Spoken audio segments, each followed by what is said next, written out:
Representantes dos três principais partidos políticos venderam as suas promessas eleitorais num frente a frente na província de Maputo. Provedor de Justiça denuncia a falta de integridade e honestidade de alguns servidores públicos.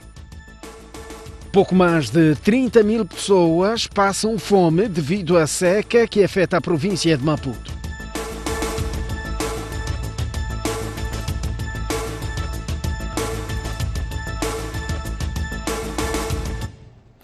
Muito boa noite. Abrimos o jornal com os ecos do 19º dia da campanha eleitoral.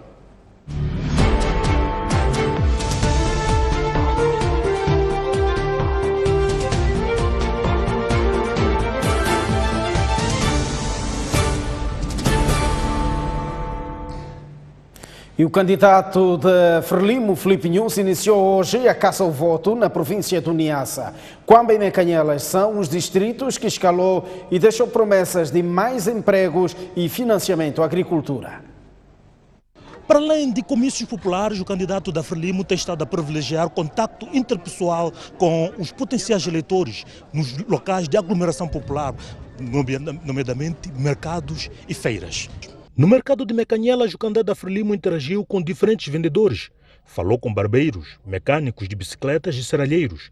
Estes fazem parte de 11 milhões de moçambicanos que trabalham no setor informal e que Filipe Nunes quer transformar durante o próximo mandato em pequenos empresários que podem empregar os outros 6,5 milhões de jovens que não têm qualquer tipo de emprego. Este jovem de 25 anos é exemplo do que o candidato da Frelimo quer apoiar. É serralheiro e emprega outros 5 jovens que com ele trabalham. Só é o mestre daqui. Você que é mestre aqui? Sim. Tem quantos trabalhadores?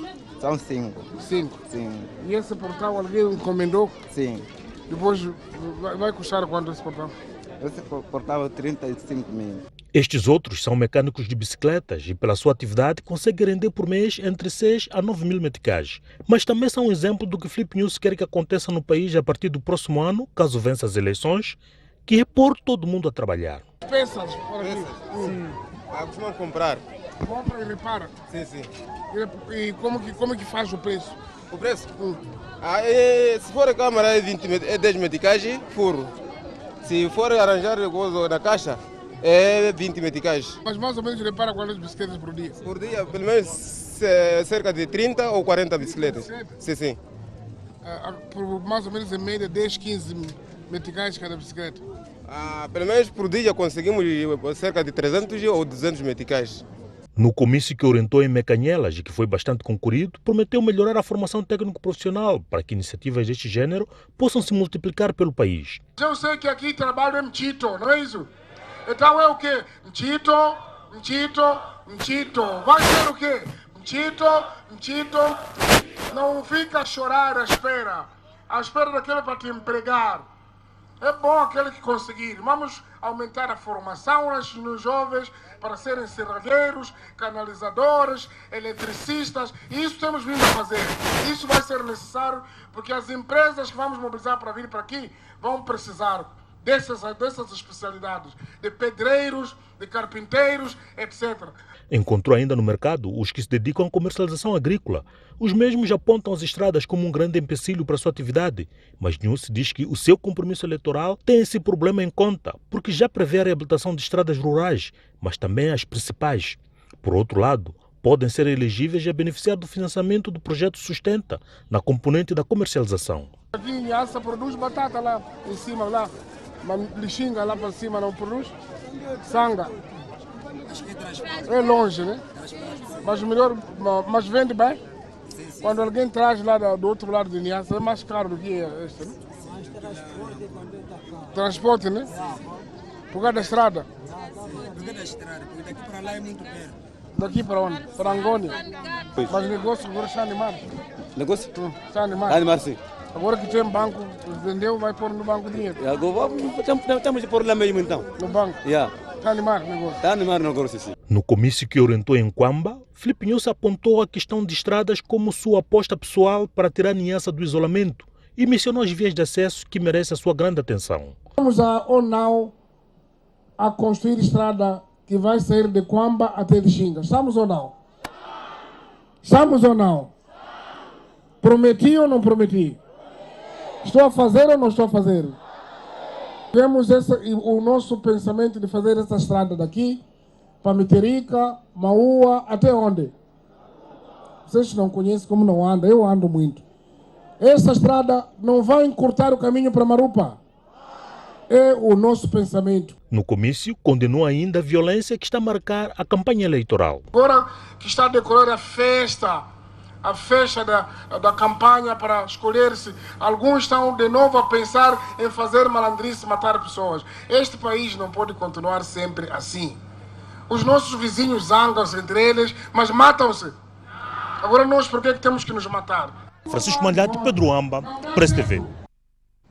O candidato presidencial da Renamo lançou críticas contra o partido Frelimo. Ossuf Momadi voltou, tal como Manuel de Araújo, a acusar a Frelimo de ter cometido atentado contra a mãe do cabeça de lista da Renamo na Zambésia. No prosseguimento da campanha de caça ao voto, o candidato presidencial Ossuf Momadi chegou ao distrito de Pebane para namorar o eleitorado. Lembre-se que dados do último recenseamento, que portanto teve lugar este ano, apontam para pouco mais de 94 mil eleitores esperados nas urnas nas eleições do dia 15 de outubro.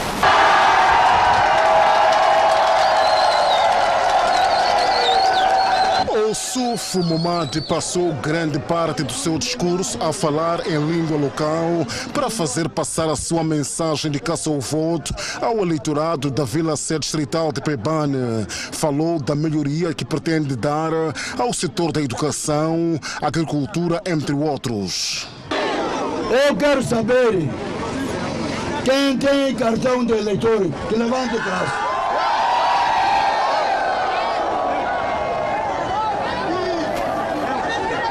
¡Viva Renamo! ¡Viva Renamo!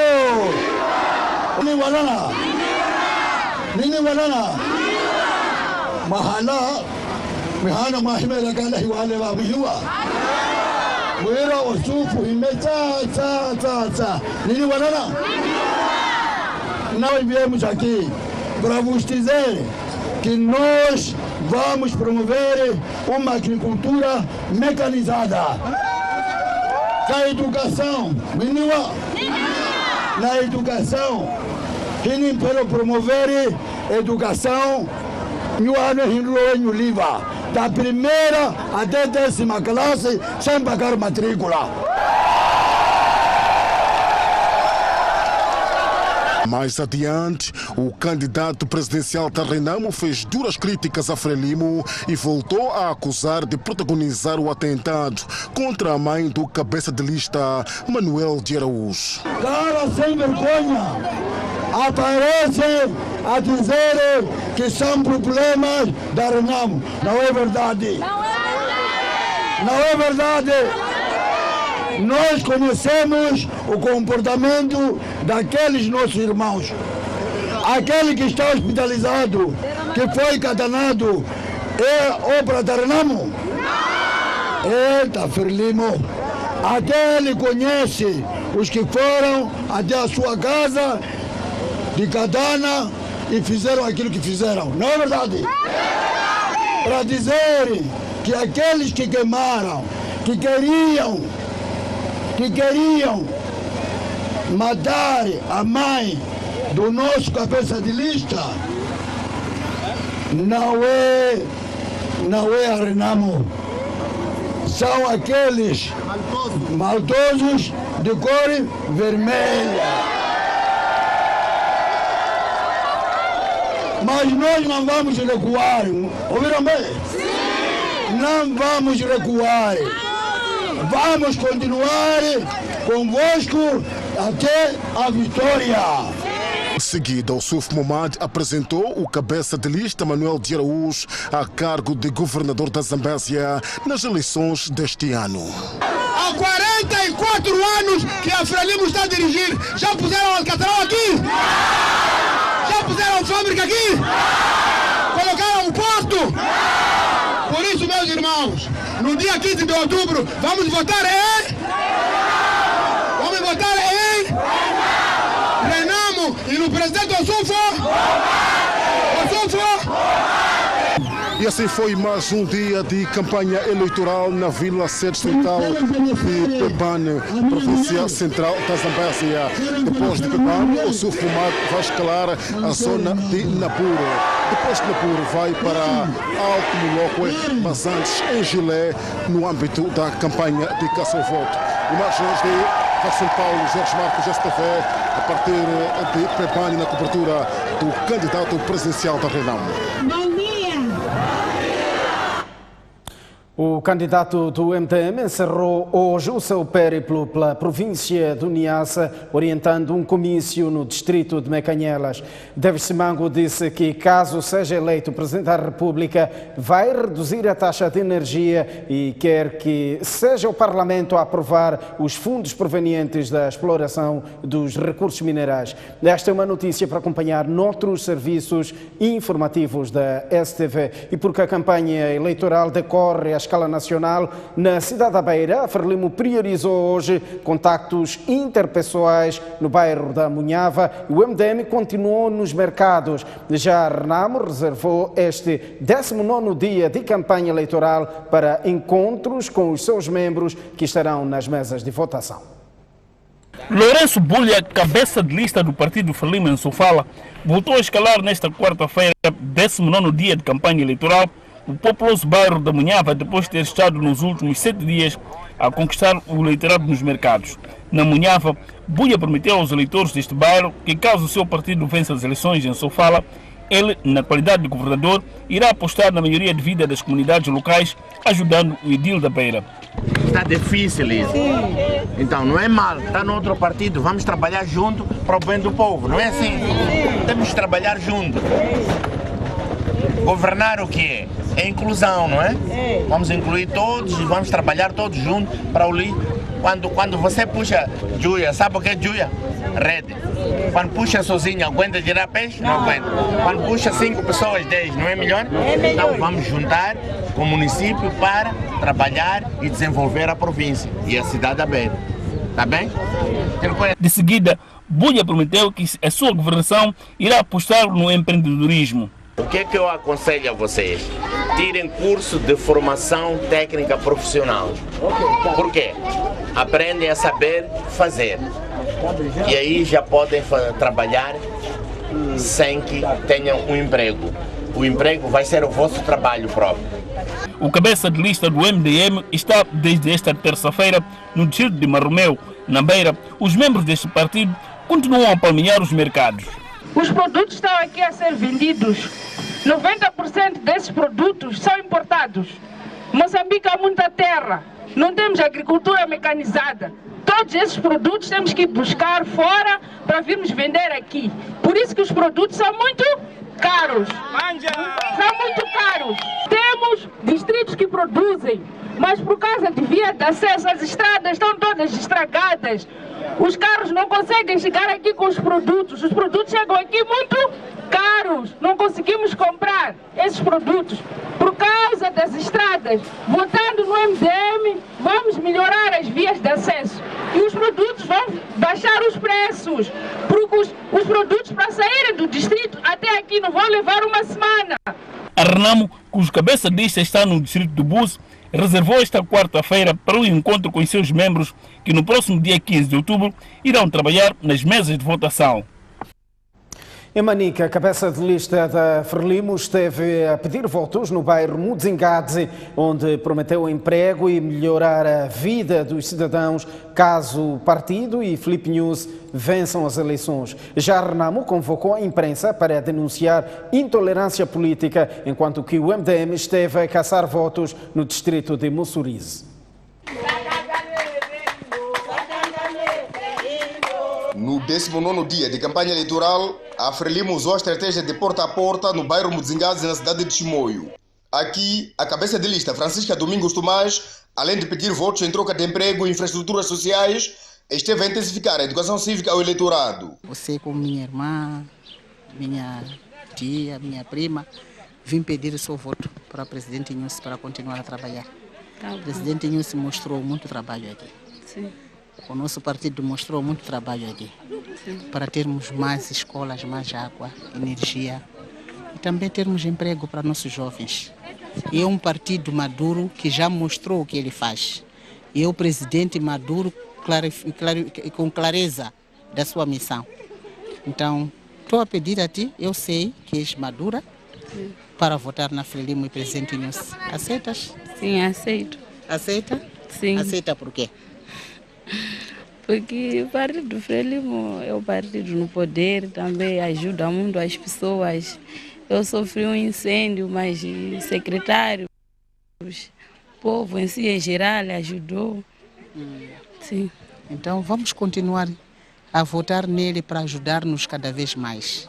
Sim. Visto o ciclone, como aconteceu, como ele assumiu aquela situação toda na Beira, sim, em Dombe, aqui mesmo no Chimoio, aquilo é sinal de que ele tem carisma para com seu povo. Por sua vez, a Renamo reservou o dia para denunciar, a partir da sua sede provincial, alguns ilícitos durante a campanha de caça ao voto. No distrito de Macossa, os malfeitores e inimigos da paz incendiaram o templo da igreja liderada por um membro da Renamo e vogal da Comissão de Estado de Eleições, de nome Rosário Notice.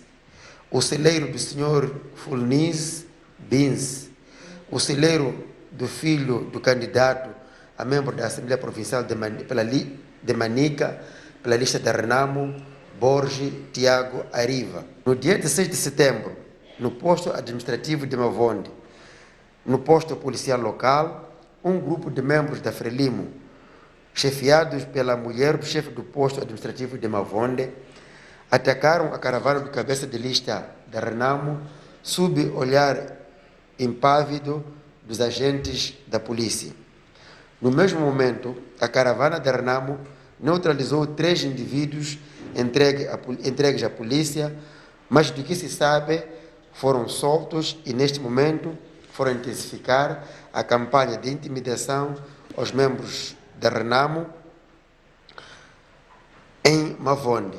O MDM fez campanha eleitoral em Espungabeira, sede do distrito de Mussurize, a 260 km da cidade de Chimoio. Agora sim, a notícia que dá conta de que Davis Simango diz que, caso seja eleito Presidente da República, vai reduzir a taxa de energia e quer que seja o Parlamento a aprovar os fundos provenientes da exploração dos recursos minerais. No terceiro dia de campanha eleitoral na província do Niassa, o candidato presidencial do Movimento Democrático de Moçambique foi ao distrito de Mecanhelas, a 90 quilômetros da cidade de Quamba. Davis Simango teve uma recepção calorosa e durante pouco mais de 30 minutos caminhou pela vila-sede com membros e simpatizantes do Partido do Galo a cantarem calorosamente. Na mesma vila, preparava-se a chegada do candidato presidencial da Frelimo, pelo que era inevitável este cruzamento, mas tudo dentro de um ambiente pacífico. Simango escolheu o mercado local para interagir com o eleitorado e começou por criticar o que chama de instrumentalização dos funcionários públicos. Nós é que temos que dizer, o professor hoje trabalha, amanhã não trabalha. Por isso há feriados num país. Agora não faz sentido enfermeiro fechar o hospital porque tem que ir ao aeroporto receber camaradas e doente fica a morrer. O MDM vai acabar com isto. Sobre o seu manifesto eleitoral, Davis Simango prometeu reduzir a taxa de energia elétrica caso seja eleito Presidente da República. Nós dissemos que a hora baixa é nosso.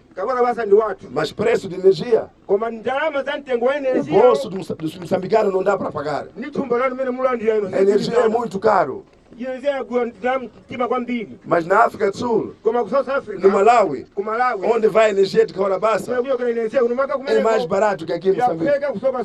Então temos que baixar. E numa altura em que se espera que a exploração de recursos naturais traga receitas significativas ao Estado, Davis Simango entende que deve ser o Parlamento a definir como devem ser usados esses dividendos para o desenvolvimento de todo o país. O dinheiro dos nossos recursos têm que ser definidos pelo nosso parlamento. Como é que devem ser usados?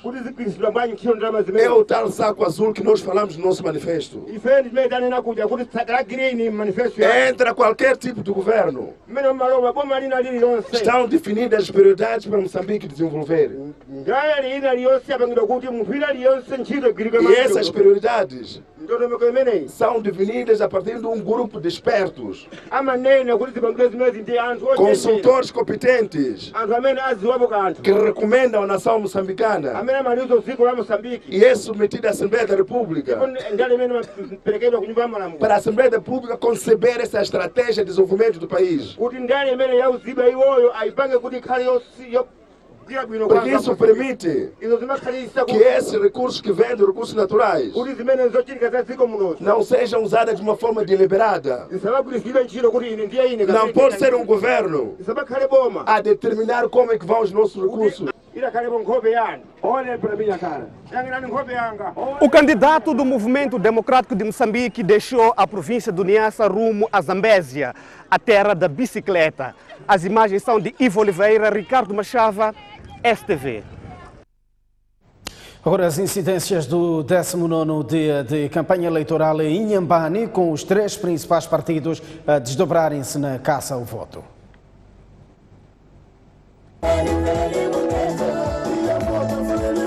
Em mais um dia de caça ao voto, o cabeça de lista da Frelimo em Inhambane, Daniel Chapo, trabalha no distrito de Inharim por 2 dias.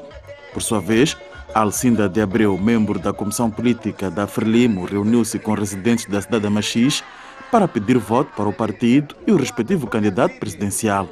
Na ocasião, Alcinda de Abreu prometeu que a Frelimo vai criar mecanismos para estancar com a corrupção. Nos anos anteriores, a nossa grande preocupação era a escola para a criança, escola para adolescente, escola para a juventude. As escolas vão continuar. Queremos melhoria na qualidade do ensino e vamos garantir, mas vamos priorizar a construção de centros de formação para o trabalho, para o emprego. E uma grande componente é combater a corrupção. Por isso, vamos criar mecanismos para a prevenção da corrupção, desencadeamos o combate à corrupção e vamos continuar para que o bem público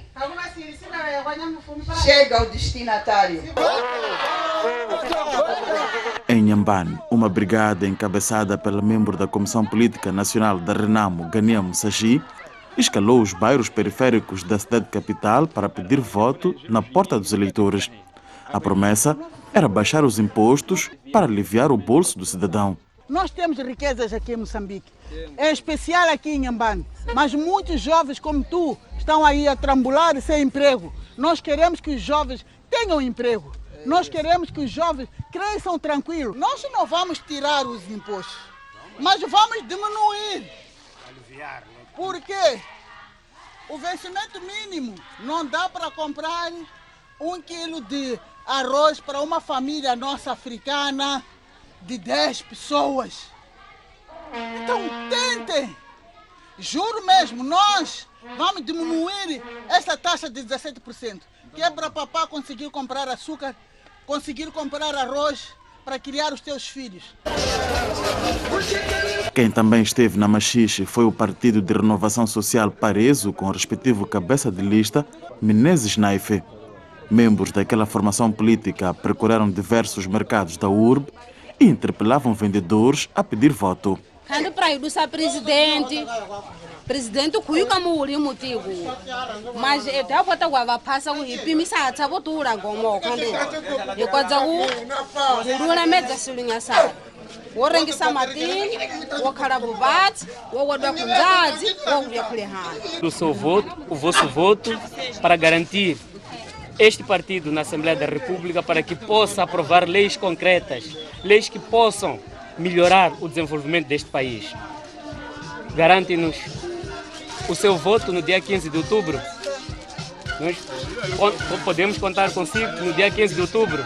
E logo machixe na inteiro com pela uma voto a muena, com a está sem ela em cuero, e resolver a mitchumo ya a cidade de Machis.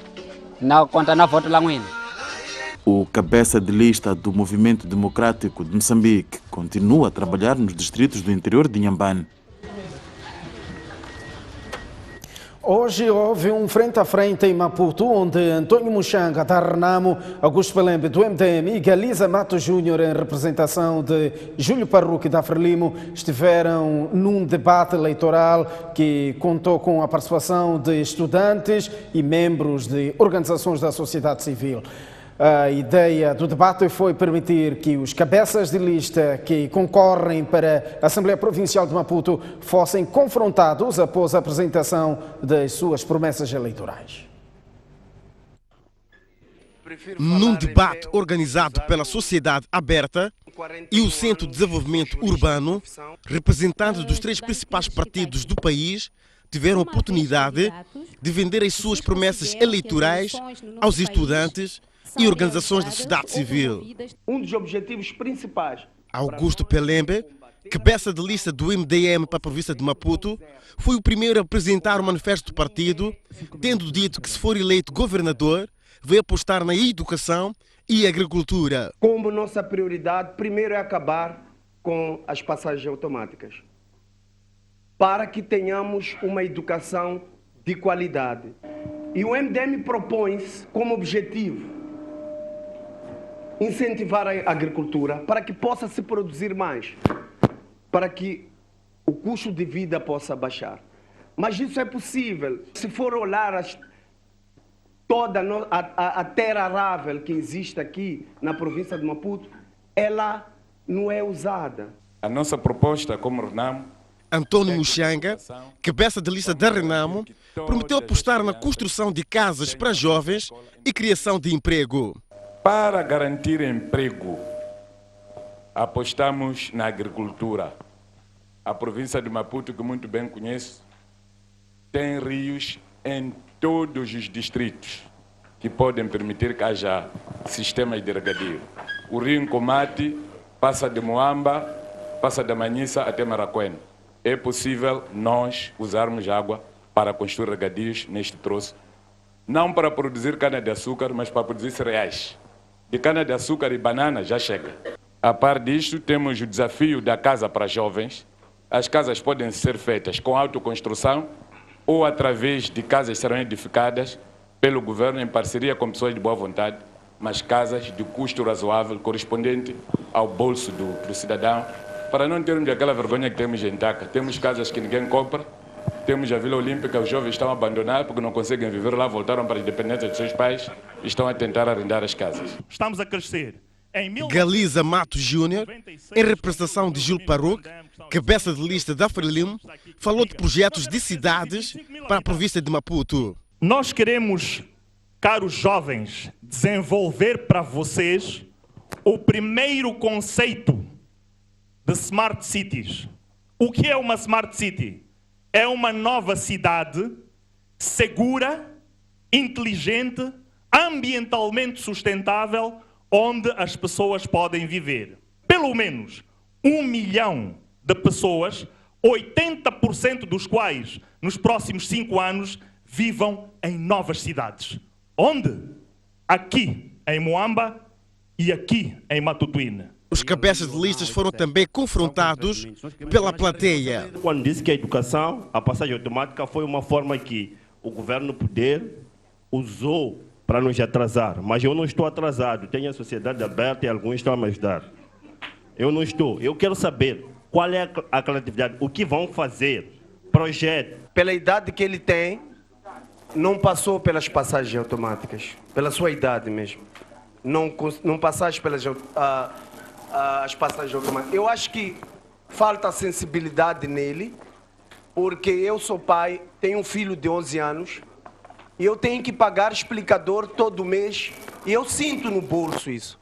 Gostava de saber que planos tem para que essas casas sejam acessíveis aos jovens, porque se notarmos as casas existentes não são para jovens, pelo menos como eu. Casa para jovens devem ser acessíveis, primeiro, garantir emprego e boa remuneração aos jovens. Se o Estado começar a remunerar bem, o setor privado vai imitar.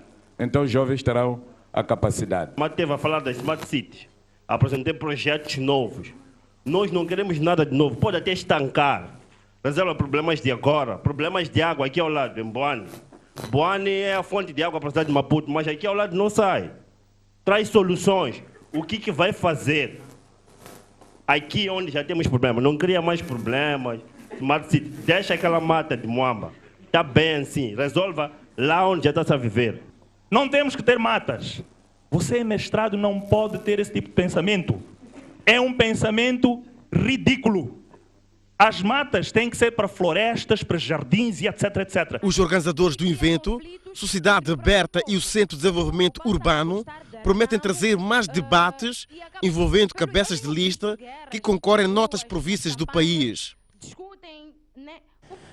O Frente a Frente será exibido na íntegra na próxima quarta-feira na STV e STV Notícias logo à noite. O vogal da Comissão Nacional de Eleições, Fernando Mazanga, mostra-se preocupado com partidos políticos que afixam seus materiais de propaganda eleitoral em locais proibidos e com alguns focos de intolerância política, o que, no seu entender, mancha a campanha eleitoral em curso. Fernando Mazanga é vogal da Comissão Nacional de Eleições e está em Manica desde o último domingo para avaliar a campanha eleitoral em curso, bem assim inteirar-se do ciclo de formação dos formadores dos membros das mesas de Assembleia de Voto. Uma das constatações que teve foi a de afixação de cartazes em sinais de trânsito pelos partidos políticos. Sobre a supervisão da campanha eleitoral, temos verificado alguns pequenos erros na colocação de panfletos em sinais de trânsito. Temos tido alguns relatos de alguma intolerância por parte de partidos, mas que até aqui ainda é de pouca monta, mas pode ser muito significativo, porque o que nós pretendemos é que tenhamos um processo limpo. Sobre a fixação de material de propaganda em locais proibidos por lei e a intolerância política, Mazanga diz que os mandatários dos partidos políticos devem fiscalizar e chamar a razão aos seus membros sobre esses assuntos. Não é o secretário-geral de um partido que vai fazer essa colagem, são os seus militantes. Eventualmente pode haver falha na interpretação ou na compreensão das matérias e dos locais onde devem fazer a colagem dos panfletos. Portanto, o que nós estamos a dizer é que eles devem continuar, sobretudo os mandatários, a fazer a fiscalização, monitoria dos seus agentes que estão nas campanhas eleitorais para não optar por questões de vandalismo, para não optar por questões ilegais, para não colar ou sobreporem panfletos em cima de outras formações políticas.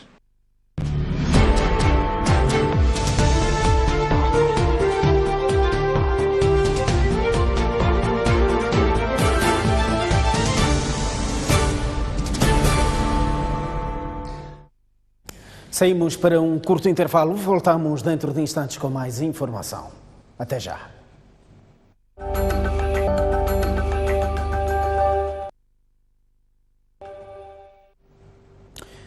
Muito boa noite, estamos de volta ao jornal. Um suposto integrante de uma quadrilha foi baleado pela polícia em Manica. Durante a operação, outros 3 foram igualmente neutralizados e recuperados na sua posse uma viatura e 7 motorizadas. Perigosa quadrilha é como as autoridades policiais classificam este grupo de 4 indivíduos que supostamente se dedica a roubo de meios circulantes na cidade de Chimoio. Depois da corporação tomar conhecimento das suas incursões, desencadeou uma operação que resultou na sua neutralização, tendo um deles sido baleado nas 2 pernas. Das suas mãos foi possível recuperar estas motorizadas, TV plasma e esta viatura, já com o motor alteradas as suas características. Moto eu costumo encontrar barato, não costumo pegar pessoa nenhuma, só encontro barato também, depois levo também motos. Não costuma roubar, costuma levar? Sim, encontro barato, né? Eu chego também, embolo também a moto. Mas onde que arranja chaves para... Costumo fazer com chave. Sim, só costumo embora, se chegar lá fazer ligação direta eu saio com ele.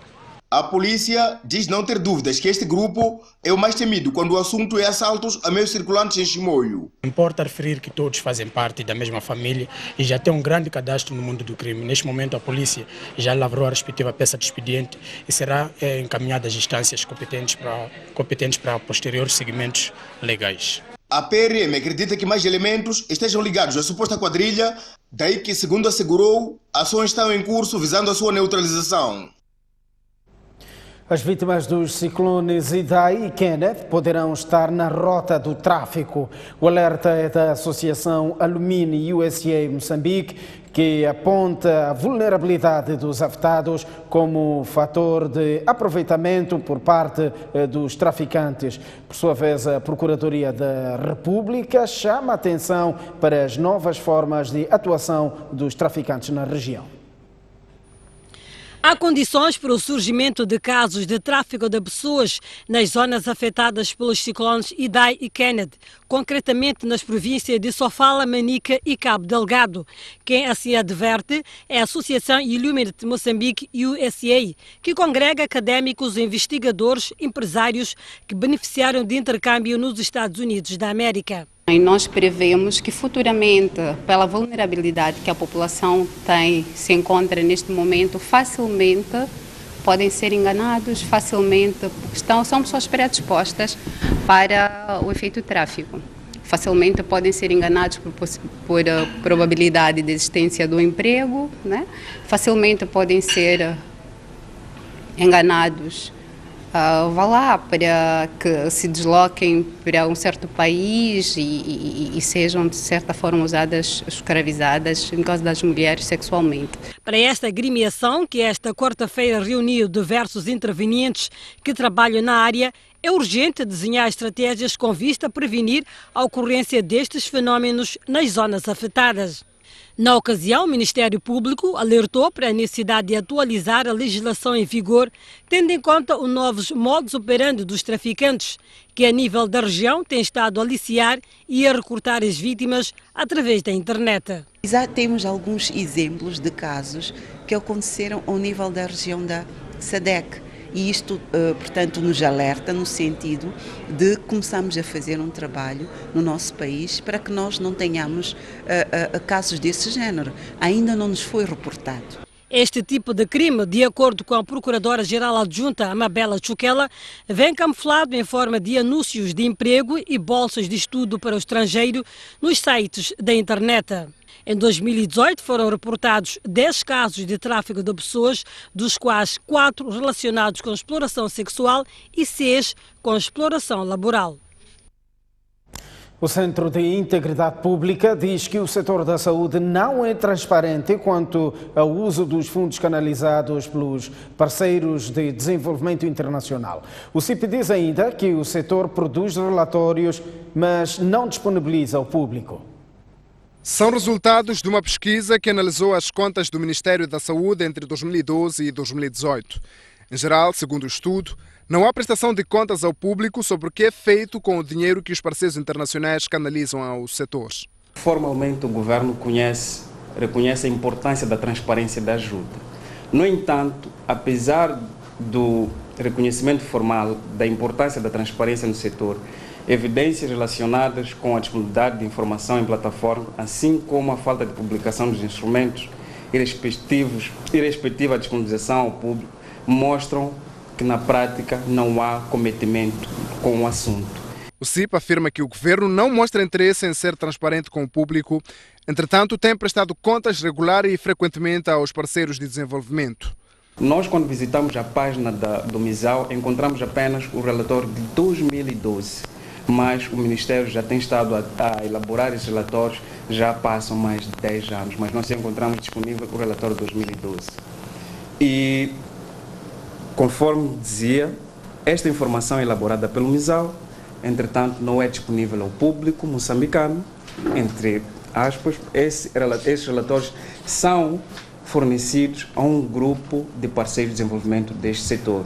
O centro recomenda que o governo crie uma plataforma através da qual vai sempre disponibilizar os relatórios de execução orçamental ao público. A organização acredita que só assim será melhorada a transparência nestes setores. O provedor de justiça Isaac Xande considera que há muita falta de integridade e honestidade entre os servidores públicos. Para Xande, Moçambique tem tudo para dar certo, mas a corrupção mina o país. Foi convidado a proferir a aula inaugural deste semestre na Faculdade de Ciências Jurídicas da Universidade Técnica de Moçambique, UDM. Ser honesto e íntegro. Escolheu o tema honestidade e integridade como pressupostos para a transformação econômica e social de Moçambique. O provedor de justiça justifica o tema com o fato de sentir-se incomodado com os níveis de corrupção que se registram no país. Infelizmente, a corrupção generalizou-se tanto no nosso país que mesmo o setor da administração da justiça não foge à regra. São vários os exemplos de corrupção no nosso país, pois há corrupção na polícia, há nas alfândegas, nos hospitais, nas secretarias distritais e provinciais, há nos ministérios, há inclusivamente nas universidades, mesmo nas privadas, nos conselhos autárquicos, etc. Isaac Chanda acredita que Moçambique tem tudo para dar certo, mas questiona. Nós estamos na cauda do mundo. Somos dos países mais pobres do mundo. Então, se nós temos tudo para dar certo, e é verdade o que o presidente diz, então o que é que nos falta? O que é que nos falta? Mas tudo. Na minha modesta opinião, falta-nos o compromisso de fazermos tudo certo, ou seja, sermos honestos e íntegros na nossa atuação e comprometidos com a nossa sociedade. Para o provedor de justiça, a riqueza de um país vai além de possuir vários recursos naturais e é a honestidade que faz a riqueza. Um país não é rico somente porque tem recursos naturais abundantes. É sim rico porque tem homens e mulheres íntegros e honestos, comprometidos com a perseguição do interesse público geral, interesse comum, o bem comum. Eleito provedor de justiça em junho de 2018, Isaac Chanda cumpre um mandato de 5 anos e no seu primeiro informe deplorou pouca atenção por parte de muitas instituições públicas. Os portos moçambicanos receberam mais navios de carga no ano passado em relação a 2017. O volume de carga manuseado chegou aos cerca de 32,4 milhões de toneladas métricas no período em análise. Um total de 2.173 navios de carga atracaram nos portos moçambicanos em 2018, o número acima de 1.947 do movimento registrado no ano anterior, indicam os portos e caminhos de ferro de Moçambique.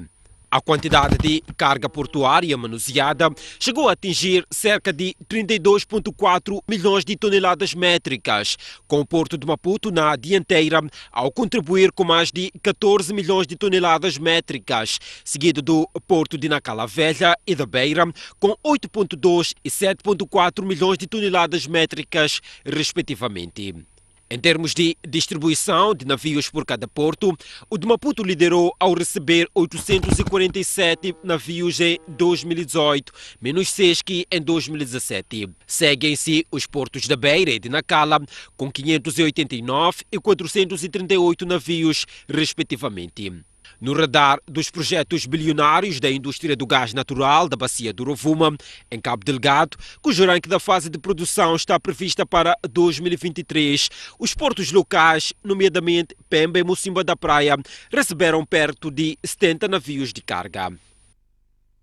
Pouco mais de 30 mil pessoas passam fome devido à seca que afeta a província de Maputo. Neste momento, a única coisa que as autoridades disponibilizam é água dos furos transportada em caminhões cisterna até as comunidades. É com firmeza que Samuel Rafael, de 55 anos de idade, vai dando seus passos sobre a terra que muito bem conhece e que em tempos já foi atrativa. O fique lembro. Tenho 5 anos. 5 anos. Ali já não toma 5 anos. Vamos dizer que ia na mata mas começa com ele. Mas há mais de 6 meses que a natureza tem sido dura com a comunidade de Casemate, distrito de Namacha, província de Maputo. A paisagem que era verde está assim, alaranjada, sem vida, e o solo secou devido à falta de água. O que por aqui se respira é poeira e não há água nem comida.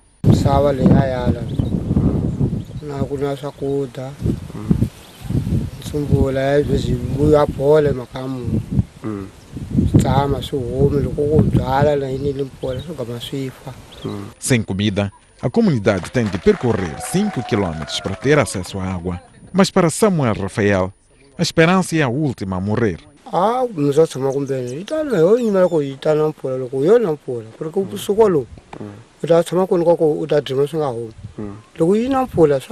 Só na comunidade de Casemate são 126 famílias que se juntam a outras 30 do povoado de Xilatine, no distrito de Namacha, que passam fome.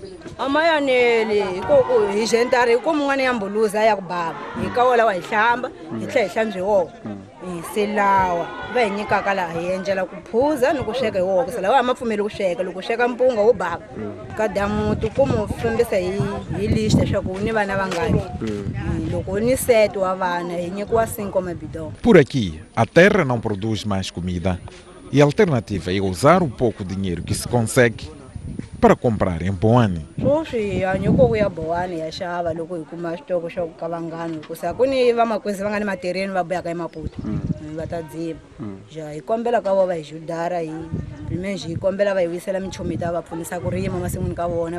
Samuel e Glória são o rosto visível de um problema que afeta mais de 30 mil moçambicanos na província de Maputo. Fazer é avaliar a situação, porque também tivemos a oportunidade de ver que há outras localidades que têm alguma produção de produtos nativos e resistentes à seca, mas o que vamos fazer é avaliar a situação e ver se há necessidade de fazer alguma intervenção na assistência alimentar. Em princípio não nos parece que haja essa necessidade, mas há necessidade de aumentarmos a quantidade de água que estamos a fornecer. Mais do que aumentar a quantidade de água que é fornecida a essas comunidades, o desafio agora é encontrar soluções para as zonas áridas. Em Xilatine nós não temos mais do que 30 famílias, então o tipo de intervenção também nestas circunstâncias é muito difícil, porque eventualmente temos que estar sempre a fazer um tipo de exercício que depois que tenhamos que decidir onde temos uma maior densidade de população é onde vamos intervir. Mas quando se trata de pessoas não é um número, é responder, porque as pessoas estão lá e nós tivemos a ouvir aqui que elas têm dificuldade, elas não têm acesso aos serviços básicos. Em Moçambique, são pouco mais de 1 milhão de pessoas que passam fome e não têm acesso à água potável. A taxa de cobertura de abastecimento de água subiu para 50% na cidade de Nampula. O Fundo de Investimento e Património do Abastecimento de Água, FIPAG, que entregou à população 4 fontenários, tranquiliza que este ano não haverá problemas de falta de chamado líquido precioso. Quase todos os anos, o problema da falta de água começa a registrar-se a partir do mês de junho, sendo em setembro onde ciclicamente se sentem as restrições no fornecimento do chamado precioso líquido. O Fundo de Investimento e Património do Abastecimento de Água, FIPAG, garante que este ano será diferente. Estamos a procurar minimizar esse impacto. Se forem verificar no ano passado, quase que não verificamos as faltas de água na cidade. Este ano, a esta altura, estaríamos com muitos caminhões a deambularem pela cidade, mas que se verifica que não temos as situações. E semanalmente nós fazemos os nossos encontros técnicos para perceber até que ponto de fato ainda temos água, se é possível ativarmos as emergências, não. Mas até agora a situação é calma, temos água suficiente, ainda andamos com manancial cerca de 90%. De armazenamento, para dizer que não teremos problema de falta de água. O FIPAG procedeu à entrega de 4 fontenários nos bairros de Carrupaia e Namicopo e uma loja de atendimento ao cliente em Mutewanha. A aposta é continuar a melhorar o abastecimento de água, cuja taxa de cobertura subiu para 50%. Íamos buscar um sítio mais longo, assim que a fontenária está aberta. Estamos muito gratos. Eu vou beber, lavar roupa. Vamos ter que cuidar, conservar a fonte e termos uma equipa que nós chamamos o Comitê de Gestão para cuidar desta fontenária. Isto é importante. A nossa saúde, também a água potável, conta. A cidade de Nampula conta com 6 postos administrativos e uma população de cerca de 700 mil habitantes, de acordo com o censo de 2017. Estamos à porta de mais um intervalo e o próximo bloco vai estar reservado à análise. Vamos, a esta altura, olhar para o estado do tempo para as principais cidades moçambicanas. Maputo irá registrar amanhã 28 graus de máxima e 17 de mínima, 27 graus de máxima para Xai-Xai, 18 de mínima, 27 também de máxima, e Inhambane, 19 de mínima.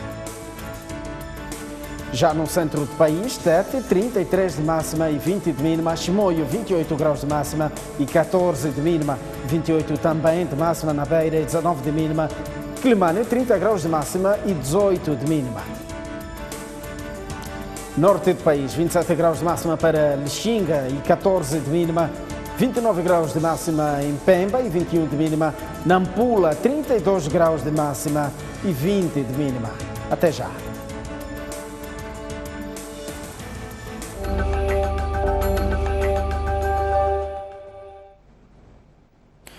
Muito boa noite uma vez mais, estamos de volta ao jornal e este é o espaço reservado à análise.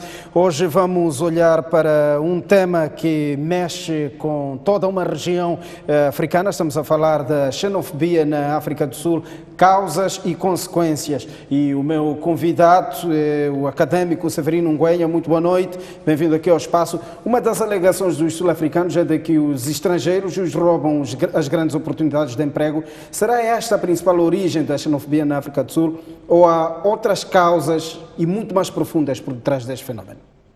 Olha, muito obrigado pelo convite, mas permita-me, antes de mais, uma premissa. Eu tenho insistido muito que não sou analista político e se hoje acedi a participar neste programa é porque penso que a questão que está em discussão tem uma outra profundidade. Extravasa o âmbito político. E tem uma valência que eu posso chamar de filosófica. Quero só recordar que um dos maiores filósofos modernos foi Immanuel Kant.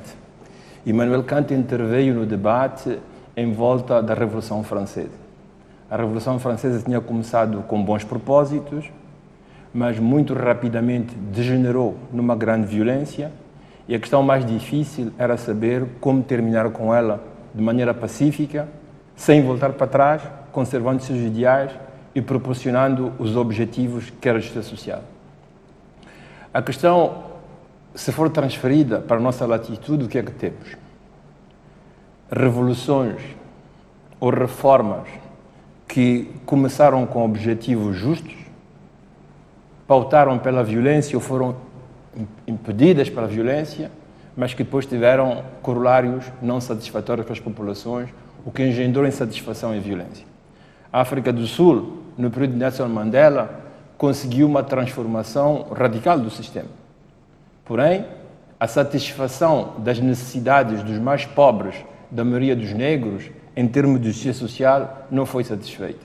Resultado, nós temos sistematicamente revoltas, temos sistematicamente espécie de xenofobias que afetam não só os sul-africanos, mas a outra população. Quer dizer que esta revolução que começou com boas intenções, que encaminhou para a violência, como a Revolução Francesa, não trouxe resultados. O nosso problema agora é saber como terminar esta revolução de maneira satisfatória, que não é simplesmente negros a governar, mas justiça social para todos. Nós tivemos um segundo cenário na região, a Rodésia do Sul, o que transformou-se em Zimbábue. Moçambique participou muito a criar condições para os acordos de Lancaster House em 1980. O que aconteceu? Houve um acordo para que em 20 anos os agricultores ingleses transmitissem para os agricultores negros do Zimbábue as principais terras. 20 anos depois, ou 20 anos mais tarde, isso não aconteceu. Então aconteceu aquela reforma forçada de Mugabe e como corolário foram todas as sanções que o Zimbábue subiu e que nós continuamos a subir em tabela. Consequência disso é que a principal população migrante na África do Sul é a população zimbabuiana. Em Moçambique tivemos, na década 90, as reformas que levaram-nos à democracia, mas barbarismos internos nossos fizeram com que, em vez de pautarmos uma verdadeira democracia, transparência, justiça social, nós recaíssemos em conflitos e mais conflitos e novos conflitos. E nós somos a segunda população imigrante na África do Sul. O que acontece é, os pobres que ficaram desqualificados na África do Sul, os pobres obrigados a emigrar no Zimbábue, os pobres obrigados a emigrar de Moçambique são os que estão em conflito e em confrontação. Estamos em plena guerra de pobres. E a razão fundamental disto é que as nossas revoluções, as nossas reformas político-sociais não atingem os objetivos a que se prefixam. Esta me parece a análise que posso trazer e que, analogicamente, me recorda muito o que aconteceu na Revolução Francesa. Olhando aqui para o papel da SADC, até que ponto é que esta organização está a jogar alguma tarefa importante para... Recorde-se, até a década de 70, John Vorster tinha uma teoria que chamava de constelações, o que significava que a África do Sul branca devia dominar a região e teria sorte de bantustões ao seu lado. Não só aqueles bantustões que conhecemos na África do Sul, mas de facto os nossos países não seriam nada mais, nada menos que espécie de periferias ou quintais da África do Sul. A reação dos países da região foi a criação da linha da frente, em primeiro lugar, que se transformou rapidamente em SADCC. A SADCC era um organismo primariamente político sim. E que tinha como objetivo resistência em relação às veleidades raciais do apartheid, que tinha corolários econômicos. Cada país tinha uma função, Moçambique tinha eletricidade, energia, etc. Este processo de integração regional funcionou até que a saída de Nelson Mandela, a mudança de sistema, no momento em que Moçambique estava em situações complicadas, passou de SADCC a SADC. A SADC é um organismo pretamente econômico. Ora, quando você privilegia o econômico, você privilegia a competição. E como é que você quer que Moçambique possa competir com a África do Sul? Como é que você pretende que a Suazilândia ou Lesoto tenham forças de confrontação igual a nível econômico com a África do Sul? O que está a acontecer neste momento é que você chega em Maputo, vai encontrar Shoprites, vai encontrar em Gaza, vai encontrar em Inhambane, até Cabo Delgado. O que significa que eles nos impõem os seus produtos em detrimento da nossa produção interna, em detrimento daquele pequeno nível de produção agrícola que Moçambique podia ter. E quando digo agricultura, digo o conjunto daquilo que nós consumimos na zona sul de Moçambique, mas em Moçambique em geral, vem da África do Sul. Nós estamos a aumentar o nosso nível de dependência em relação à África do Sul. Os nossos trabalhadores vão fazer aquilo que os sul-africanos não querem fazer do outro lado. Porque as relações que nós temos são de cariz pretamente econômico, sem termos o benefício que a Suazilândia tem, ou o Lesoto tem, de estarem protegidos, digamos assim, pela zona RAND. Se você olha em comparação o que acontece em Portugal, na Europa, Portugal é uma coisinha na Europa.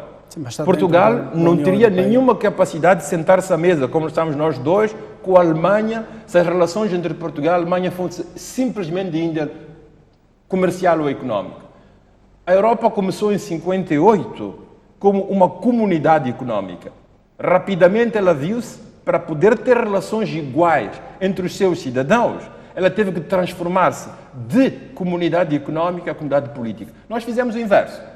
Quer dizer que é a política que permite Portugal sentar-se com a Espanha, com a França e com a Alemanha, é a política que permite ter um estatuto igualitário entre um cidadão, vamos chamar assim, da Hungria com um cidadão francês. É a política que permite ao estudante de poder estudar e ter um diploma igual na França como na Espanha. É a política que permite regulamentar as relações económicas entre países. O que nós fizemos foi passar daquilo que podia nos permitir uma relação de concidadania regional a uma situação de competição. E mesmo que abramos, como parece ser a política neste momento, os mercados regionais ou continentais, nelas vão circular as mercadorias daqueles que podem produzir e têm mecanismos mais fortes de circulação. Me parece que temos dois problemas. Me parece que temos um problema de revoluções não concluídas. Me parece que temos um problema de uma comunidade incongruente em relação à marcha do mundo, em relação àquilo que são as necessidades profundas de que devíamos construir em África, na África Austral, para podermos viver igual como comunidade em harmonia. Fez aqui, ou melhor, falou aqui sobre a revolução não concluída em diferentes países da região, mas o que é que faz com que na África do Sul, especificamente, as convulsões sejam contra cidadãos estrangeiros e não internas? Uma vez estive no Kruger Park. Sim. E assisti um daqueles espetáculos que os turistas gostam de ver. Leões a tentar atacar um animal. E eles aproximaram-se como é que se chama aquele animal, o animal maior, como é que se chama? O rinoceronte. Rinoceronte, sim. E o rinoceronte estava sentado. Eles foram se aproximando, todos os turistas em volta apontaram as máquinas fotográficas para ver o momento do ataque. O rinoceronte levanta-se e quando os leões veem a grandeza do animal, eles recuaram e por trás deles estava uma girafa. Eles atacaram-se a girafa e destruíram em pequenos pedaços. O que acontece é muito simples. É que os frustrados da África do Sul, quando olham para o poder econômico, o poderio econômico, quer da minoria branca, quer do ANC cooptado, veem neles um elefante que não podem atacar. E o que é que fazem? Viram-se para trás e veem uma girafa, e é a girafa que vai pagar por aquilo que não é responsável nem é culpado. Mas uma vez mais quero dizer, estamos a assistir a uma luta de pobres, a uma luta dos miseráveis, uma luta daqueles que ficaram por conta na evolução histórica, social e económica da região. O governo sul-africano está a enviar seus altos representantes para alguns países a fim de pedirem desculpa pelos ataques. E Moçambique não consta desta lista, aliás, nem Moçambique, nem Malau, nem Zimbábue. Vou-lhe colocar uma questão em duas. Até que ponto é que o pedido de desculpa para estes países irá ajudar a colmatar este problema? Segundo, que sinal, que recado é que o governo sul-africano está a tentar passar ao não enviar os seus... Eu vou deixar esse tipo de análises e observações aos politólogos. O senhor Sim. vai ter muitos aqui, já teve, com análises melhores e mais pertinentes do que a minha. Eu quero remandá-lo à questão de fundo. O governo sul-africano pode mandar quem quiser, para onde quiser, como quiser, pedir desculpas agora, como fez no passado, e vai fazê-lo no futuro. A nossa questão fundamental é que há questões estruturais que a África do Sul não está a conseguir resolver. E enquanto não conseguir resolver isso, vai ter problemas sérios com a sua própria população. E esses problemas, sendo a África do Sul a maior potência regional, sendo a África do Sul a maior economia regional, sendo a África do Sul aquele que alberga não só sul-africanos, mas cidadãos de outros países, recorrentemente vamos ter problemas internos e esses problemas vão ter consequências a nível externo. Como digo sempre, a parte mais fraca, aquele animal que está atrás, quando não se consegue atacar o rinoceronte, vai sempre pagar por aquilo que acontece sem que ele seja responsável. Mas isto a gente podia remandar para uma outra versão de raciocínio. É que o que acontece com os moçambicanos na África do Sul não é, em primeiro lugar, responsabilidade da África do Sul. É responsabilidade nossa. Somos nós que não conseguimos ter uma economia suficientemente atrativa e forte. Uma política de retenção. Para ter os nossos cidadãos aqui, que forçam os nossos cidadãos a ir procurar refúgio em outros lugares. E eles são bem-vindos no outro lugar quando fazem aquilo que os outros não querem fazer ou quando eles são úteis a esse tipo de economias. Quando essas economias, por razões internas, começam a estar sufocadas, o elo mais fraco é quem, em primeiro lugar, paga. Isto não é só aqui. Se você olha para a Europa, quando as economias estão no auge, estão a correr muito bem, os estrangeiros são bem-vindos. Quando as economias estão em pano, você começa a dizer, os estrangeiros roubam o nosso trabalho. Isso é válido na França, é válido na Itália, é válido nos Estados Unidos em relação aos mexicanos e etc. Então, o grande problema que nós temos é como temos que fazer para encontrar soluções internas a um problema moçambicano. Em segundo lugar, como pensar uma comunidade económica regional subordinada ao político, já que estamos destinados a ter que viver juntos, nós com os sul-africanos. Transformar competição em comunidade de cooperação, de coordenação de economias, só pode ser feito através de uma hegemonia do político em relação ao económico. Severino Nogueira, muito obrigado pela sua rápida passagem aqui pelo jornal. Muito obrigado.